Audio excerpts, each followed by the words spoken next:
This man does not want to be identified. He's afraid even to talk. There are many North Korean spies here, he says. Many, many. There are hundreds of spies. We'll call him Mr. Lee, a North Korean living on the China side of the border in Dandong.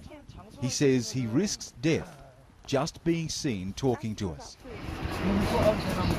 North Koreans don't speak openly, he says. If anyone knows I'm talking, I would be sent to prison, and there's no mercy there. I'd be shot dead. As we persevere, he opens up a little more, painting a picture of a harsh life across the border where people are starving, aid is scarce, and the only factories operating are for making military weapons.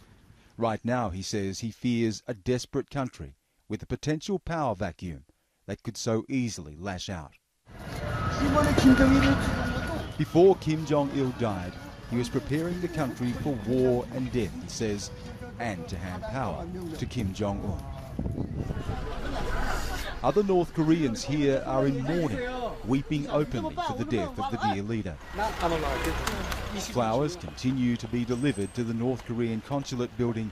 Korean businesses and restaurants normally flourishing have closed their doors. What is happening? It's closed. Dandong is separated from North Korea by the Yalu River, about a kilometre, less than a mile across. Cross-border trade flourishes here. China props up the destitute North Korean economy. Dandong is a bustling, small Chinese city, tall buildings, noise and traffic. On the other side, emptiness and silence. A lone, disused Ferris wheel, a symbol of a colourless world. From this pedestrian bridge, we can walk right to the edge of the border. So close, yet so utterly different. This is the end of the line. This is about as far as the bridge goes. It stops right here. We're this side of the line. I'm in China. If we step out from this bridge here, I enter North Korea. Mr. Lee knows too well what happens there. A regime obsessed with pumping money into its military, while desperately poor people go hungry, he says. Pig feed. That's all we can eat. Corn. No one can get full on that, he says. There is no food, not even food from China. It's been blocked for 3 years. Even if you have money, he says, there is nothing to buy. Any goods are traded for what little food remains. Mr. Lee is well off by his countrymen's standards. He has relatives on the China side who run businesses. It's a lifeline for his family back home.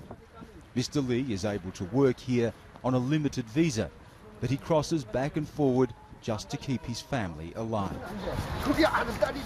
I can't not go back, I have to. I have a son and daughter, he says. If I don't go back, they can't survive.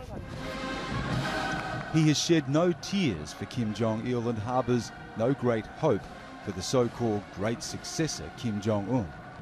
But still, he lives in fear of what the North Korean regime can do. Spied upon, afraid to speak out.